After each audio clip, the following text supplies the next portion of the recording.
Jean-Claude Van Damme ni jina ambalo mashabiki wa filamu za action wamelisikia kwa heshima kubwa sana. Kwa wengi, yeye si mwigizaji wa kawaida, bali ni alama ya nguvu, nidhamu, mapigano na mafanikio. Lakini nyuma ya umaarufu wake mkubwa kuna historia ndefu ya maumivu, mapambano, kushindwa na kurudi tena kileleni. Hii ni safari ya ajabu ya mtu aliyethibitisha kuwa ndoto zinaweza kutimia hata pale dunia nzima inapoonekana kukupinga.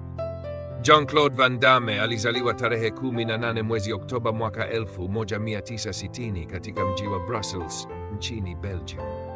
Tofauti na watu wengi wanavyofikiri leo, Van Damme akiwa mtoto hakuwa na mwili mkubwa wala misuli ya kutisha.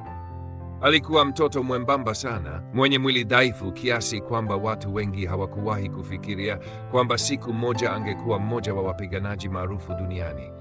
Baba yake aliona udhaifu huo mapema. Alijua kuwa mwanawe alihitaji kujengewa nguvu, kujiamini na uwezo wa kujilinda.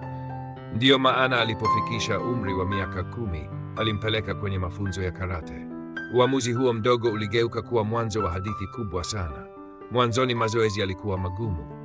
Van Damme aliumia mara nyingi, alichoka, na wakati mwingine alihisi kama kuacha. Lakini kulikuwa na kitu ndani yake kilichomfanya aendelee. Kila siku alifanya mazoezi kwa bidii kubwa. Alijifunza karate, kickboxing, bodybuilding na baadaye ballet, jambo ambalo liliwafanya wengi kushangaa. Wengi hawajui kwamba ballet ilimsaidia sana kupata balance, flexibility na control ya mwili wake. Miaka ilivyopita, mwili wake ulianza kubadilika. Kutoka mtoto dhaifu, alianza kuwa kijana mwenye kasi, nguvu na uwezo wa kipekee wa mapigano. Alianza kushiriki mashindano ya karate na kickboxing na akashinda mara nyingi. Umaarufu wake nchini Belgium ulianza kukua. Watu walivutiwa sana na uwezo wake wa kufanya mateke ya juu na split maarufu iliyokuja kuwa saini yake. Lakini ndani ya moyo wake kulikuwa na ndoto kubwa zaidi. Hakutaka kubaki Belgium milele. Ndoto yake ilikuwa moja: Hollywood. Katika miaka ya 80, Van Damme alifanya uamuzi ambao ungeweza kubadilisha maisha yake yote. Alihama kutoka Belgium kwenda Marekani akiwa na matumaini makubwa, lakini pesa kidogo sana mfukoni. Alifika Hollywood akiamini kwamba talent yake ingemfungulia milango haraka. Lakini ukweli ulimpiga kwa nguvu. Hollywood haikuwa rahisi. Hakuna aliyemjua. Hakuna producer aliyekuwa tayari kumpa nafasi kubwa. Mara nyingi alizunguka studio mbalimbali akitafuta kazi, lakini alikataliwa. Ili kuishi, alifanya kazi nyingi ngumu. Wakati mwingine alikuwa dereva, wakati mwingine alikuwa bouncer wa klabu, wakati mwingine alifanya kazi za usafi. Kuna kipindi maisha yalikuwa magumu kiasi kwamba alilala ndani ya gari. Njaa, uchovu na kukataliwa vilikuwa sehemu ya maisha yake ya kila siku. Watu wengi wangekata tamaa, wengi wangerudi nyumbani, lakini si Van Damme. Aliendelea kupambana. Alijua kuwa nafasi moja tu ingeweza kubadilisha kila kitu. Baada ya kupata roles ndogo ndogo zisizoonekana sana, nafasi ya maisha yake ilifika kupitia filamu iliyoitwa Bloodsport. Bloodsport ilitoka mwaka 1988. Van Damme alicheza kama Frank Dux, mpiganaji anayeshiriki mashindano ya siri ya mapigano.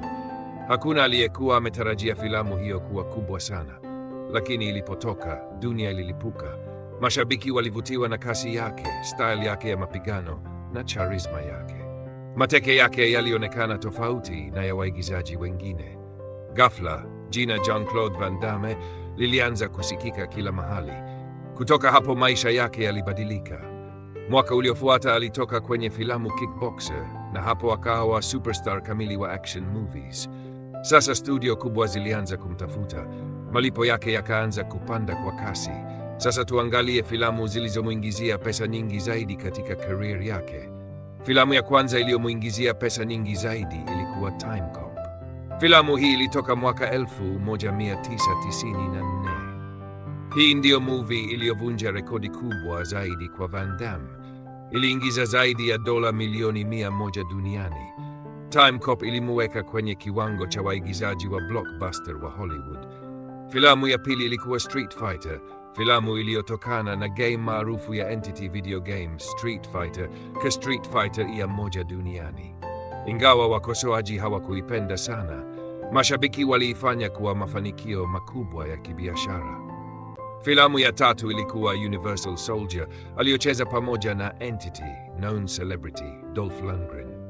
Dolph Lundgren E95. Watu walipenda sana chemistry yao pamoja na mapambano yao makali. Filamu ya nne ilikuwa Hard Target, iliongozwa na entity known celebrity John Woo.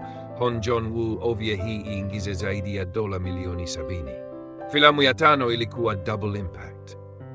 Kwenye movie hii Van Damme alicheza kama ndugu mapacha wawili, jambo lililowashangaza wengi. Filamu hii ilimpa sifa kubwa zaidi kama mwigizaji anayeweza kubeba roles ngumu. Katika kilele cha mafanikio yake, Van Damme alikuwa analipwa mamilioni ya dola kwa movie moja. Wakati huo alikuwa mmoja wa mastaa wa action waliotazamwa zaidi duniani, sambamba na entity known celebrity Arnold Schwartz. Arnold Schwarzenegger tal Sylvester Stallone giza. Kadri mafanikio yalivyoongezeka, ndivyo pressure ilivyoongezeka. Van Damme alianza kukumbwa na matatizo ya dawa za kulevya, msongo wa mawazo na changamoto katika mahusiano yake. Umaarufu wake ulianza kushuka mwishoni mwa miaka ya 90. Filamu zake nyingi hazikufanya vizuri kama zamani. Watu wengi walihisi enzi zake zimekwisha, lakini hadithi yake haikuishia hapo. Baada ya miaka ya changamoto, Van Damme alifanya comeback ya kushangaza kupitia filamu JCVD. Hii haikuwa action movie ya kawaida. Hapa alionyesha maisha yake ya ndani, hofu zake, maumivu yake na mapambano yake binafsi. Mashabiki wengi walimwona kwa macho tofauti. Wakaona kuwa nyuma ya misuli na mateke kulikuwa na mwanadamu wa kawaida mwenye majeraha ya maisha kama watu wengine. Leo, Jean-Claude Van Damme anaendelea kuheshimiwa duniani kama legend wa action cinema. Wengi wa waigizaji wa martial arts waliokuja baada yake waliongozwa na mafanikio yake. Safari yake inatufundisha jambo kubwa sana. Haijalishi umeanzia wapi, haijalishi watu wangapi wamekuambia huwezi kufanikiwa. Ukiwa na nidhamu, uvumilivu na moyo wa kupigania ndoto zako, unaweza kubadilisha maisha yako kabisa. Kutoka mtoto mwembamba wa Belgium aliyedharauliwa hadi kuwa mfalme wa action movies wa Hollywood, hiyo ndiyo historia ya Jean-Claude Van Damme. Na labda somo kubwa zaidi kutoka kwake ni hili: kushindwa si mwisho, isipokuwa wewe mwenyewe uamue kuacha.